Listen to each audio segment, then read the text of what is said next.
महाराज जी, आपके चरणों में कोटि कोटि प्रणाम। महाराज जी, 14 वर्ष की आयु से कुसंग के कारण गलत क्रिया सब सीखने के कारण लंबे समय तक हस्तक्षेप किया। वह अब बिना इस क्रिया को किए बगैर पेशाब के रास्ते धातु वीर्य निकलता रहता है, जिस कारण जीव हर बच्चा अभ्यास अभ्यास गलत अभ्यास या अच्छा अभ्यास।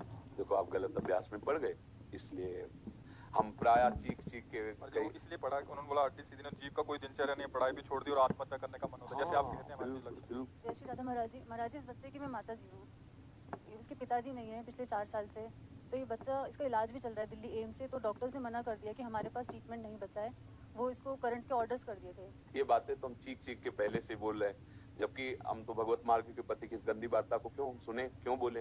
पर हमें लगता है हमारी नई पीढ़ी जो है इस गंदे आचरणों में ऐसे पहुंचती जा रही। आप सच्ची मानिए, यदि आप हस्तमैथुन करेंगे नई अवस्था में तो ब्याह होने के बाद आप गृहस्थी लायक नहीं रहेंगे, संतान उत्पन्न करने लायक नहीं रहेंगे, आपकी क्षमता नहीं रहेगी। अब देखो कह रहा है ना, बिना किसी कारण के मेरे पास बिना बात के डर लगता है। बच्चा सारा खेल उसी का है। जब वीर है वो बल है, वो छीन हो गया तो मतलब हम जब जैसे सत्संग में बोलते हैं हमारी कमर दर्द करेगी, तुम्हें चक्कर आएगा, तुम्हें घबराहट पैदा हो जाएगी, कोई कार्य करने की इच्छा नहीं होगी, तुम्हारी जरा सी बात सोच करके तुम घबरा जाओगे कई तरह, और लघु शंका को बैठोगे, जरा सा स्पर्श करोगे वीर निकल जाएगा, आपकी दुर्गति हो जाएगी। तो हम ऐसे थोड़ी बोल रहे हैं।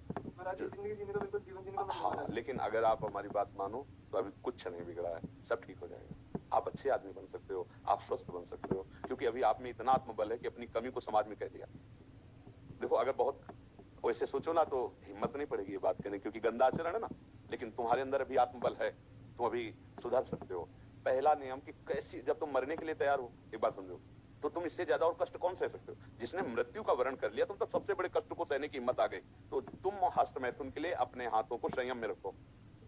दूसरी बात, थोड़ा सा चलना फिरना, व्यायाम, ऐसा कुछ शारीरिक करो जिससे श्रम हो। अगर तुम्हारे शरीर में थोड़ी भी सामर्थ्य है तो सुबह सुबह जैसे ब्रह्म मुहूर्त 4 बजे उठो। इसके साथ अब राधा नाम जप करो।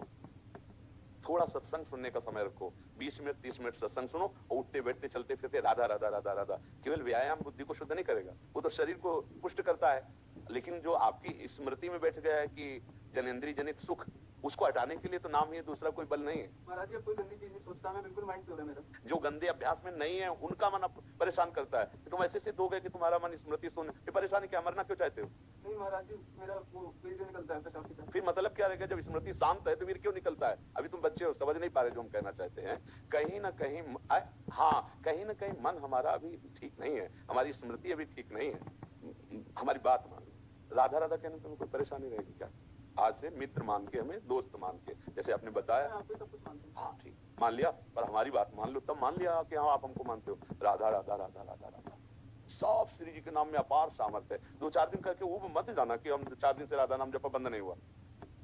बात मान लो, राधा राधा, और थोड़ा डॉक्टर से ऐसी औषधि लो जिससे वीर पुष्ट हो। कई प्रकार की ऐसी आयुर्वेदिक औषधियां आती हैं जो वीर को पुष्ट करती हैं, और अगर वो थोड़ा वीर पुष्ट हो और आप थोड़ा व्यायाम करें नित्य नियम से, और थोड़ी देर सत्संग सुने, नाम जप करें, तो निश्चित परिवर्तन हो जाएगा, निश्चित परिवर्तन हो जाएगा। भगवान में बड़ी सामर्थ्य बच्चा। मूकम करोति वाचालम पंगुम लंघयते गिरिम यत् कृपातम हम वंदे परमानंद मातरम। नाम जप करोगे ना तो फिर सब ठीक हो जाएगा। नाम जप में बहुत सामर्थ्य बच्चा, सब ठीक हो जाएगा धीरे धीरे, पर लॉन्ग समय, लंबे समय तक, उबना नहीं। और जब आपको समय मिले तो 2-4 बार आओ, यहाँ का वायुमंडल आपको पवित्र करेगा। ये धाम है संतों का समागम, श्री जी का नाम कीर्तन यश होता है। जब आपको ऐसा लगे ना कि बहुत आप उब रहे हैं तो फिर चले आइए, ठीक है? नहीं, धन्यवाद की जरूरत क्या, जब दोस्ती तो धन्यवाद क्या है? धन्यवाद तो दूसरों को दिया जाता है, आप तो जब दोस्त हो गए तो फिर धन्यवाद क्या, ठीक है? इनमें सबसे प्रधान कारण कर्म और कुसंग, पूर्व का कर्म और कुसंग। मानो पूर्व का कर्म अच्छा होता तो संग अच्छा मिल जाता, पूर्व का कुसंग मिल जाने के कारण ऐसे। लेकिन अभी कुछ नहीं बिगड़ा, तू चिंता मत कर। सबसे बिगड़नी बात होती है दुर्गति, और वो अब होगी नहीं। मेरी बात याद कर लो, तुम हमारे सामने आ गए हो, हमने कहा तुम राधा जपो, वृंदावन आ गए हो, तो फाइनल वाली किताब जब जांची जाएगी ना तो नंबर अच्छे आएंगे, चाहे तुम बिल्कुल पढ़ो मत। अच्छा, आखिरी बनाना ही तो सब बनाना होता है, हम उसी बनाने के लिए बैठे हुए। जब हमने कहा कि आप हमारे दोस्त हैं, हमने कहा आप राधा नाम जप कीजिए, तो आप फाइनल के लिए बिल्कुल प्रसन्न हो जाइए। बीच में तो हमारी भी किडनी फेल बच्चा, दोनों किडनी फेल है। अभी थोड़ी देर बाद जाएंगे, डायलिसिस होगा, क्या क्या हालतें होती है तुम्हें, और उसके विषय में क्या बताएं। लेकिन देखो आपके सामने ऐसे बैठे, क्योंकि नाम है, हमारी श्री जी है, ठाकुर जी। अब हमें कोई चिंता नहीं, कोई शोक नहीं तो अभी डिप्रेशन में पहुंच जाए। लेकिन आपको कष्ट का लग रहा है, कहीं कष्ट आपको झलक रहा है कि हम डिप्रेशन में, हम परेशान हैं, हम दुखी हैं, बस एक वो लाडली जी के चरणों का भरोसा, इसलिए ऐसा। और आप सावधान होकर आप भी नाम जप कीजिए, और अधर्म के द्वारा किसी भी धन को, देखो मतलब थोड़ा सा एक कड़वी बात है, जब हम अधर्म जानते हुए धन स्वीकार करते हैं तो वो हमको ऐसे कष्ट देता है जिसका हम निराकरण नहीं कर सकते। इसलिए धर्म से नमक रोटी खाओगे, तुम्हारे बच्चे स्वस्थ रहेंगे, तुम्हारे बच्चे बुद्धिमान बनेंगे, तुम्हें सुख मिलेगा। और कहीं अगर हमसे अधर्म आचरण हो गया तो फिर हमको हमारे ऐसी जगह चोट पहुंचाई जाएगी।